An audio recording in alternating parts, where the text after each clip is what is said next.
I have lived a long life, changed cities, changed homes, changed faces, earned everything I thought I ever wanted. But when you're old and alone, you realize none of it ever mattered. Not the money, not a house, not the name people used to whisper with respect, because all that remains is memory. There is one memory I never escaped, one face that time refused to erase, one girl who looked at me not for who I could become, but for who I was. Her name was Emily. She lived near the river in a little wooden house that smelled of lilac in the spring.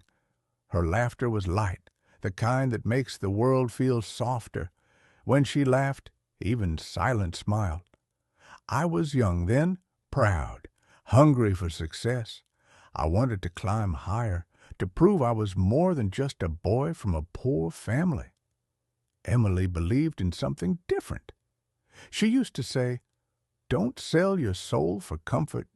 It won't keep you warm when your heart grows cold." I smiled. I thought she didn't understand. And then I sold it anyway.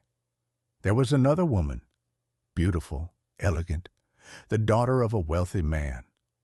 Her world sparkled. It was the kind of world I thought I deserved, so I married her. People said I'd made the right choice. They called it success, a man of ambition, of reason, of status. But they never saw the nights, the silence, the fire burning in the fireplace, where I kept seeing Emily's face instead of hers. Years passed.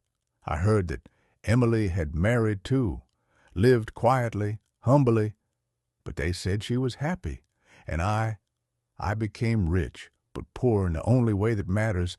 Every day I wore a smile. Every night I removed it like a mask that no longer fit. I told myself time would heal me, but it doesn't. Time doesn't heal. It only hides pain under layers of routine. And every once in a while, it makes you remember again. One evening, many years later, I went back to that old town. The house by the river was gone, only stones and wild grass. But the lilac bush still bloomed. It smelled the same, felt the same, and for a moment it felt like she had just left.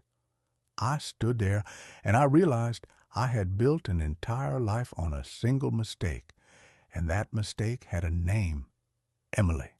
That night I couldn't sleep. For the first time in decades, I allowed myself to cry, quietly, like a thief afraid of being caught, because I had stolen my own happiness. I thought of her hands, her laughter, her faith in me, the one thing I never earned.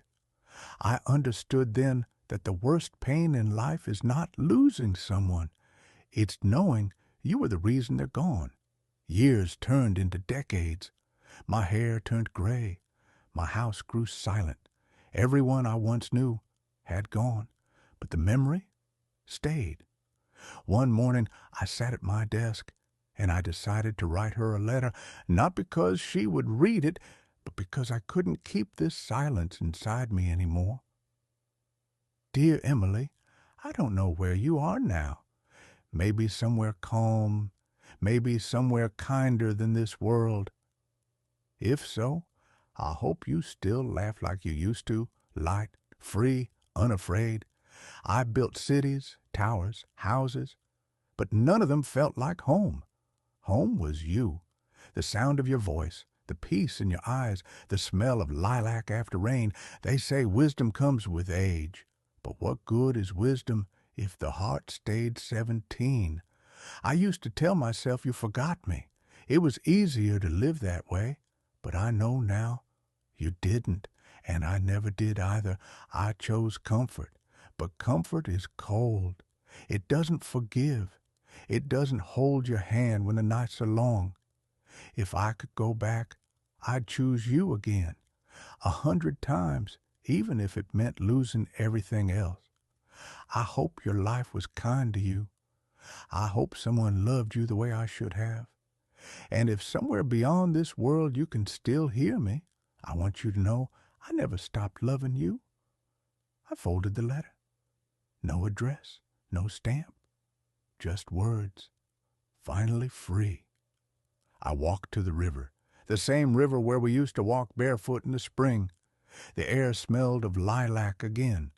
The wind moved gently, almost as if it remembered her too.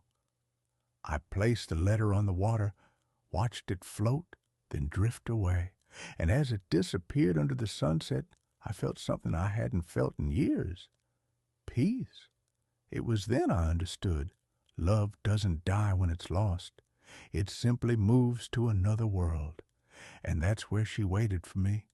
Time passed softly after that. My body grew weaker, but my heart grew lighter.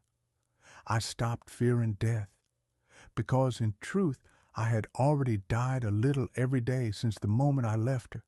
Now I feel it, the end coming closer, but it no longer feels like an end. It feels like going home. This morning I walked one last time to the river. The sun was gentle, the water calm. The air smelled of spring, the same as the day we met. I sat down, closed my eyes, and for a moment I heard her voice. "You took long enough," she said, and I smiled, because I knew she had been waiting. I opened my eyes, and there she was, not a ghost, not a dream,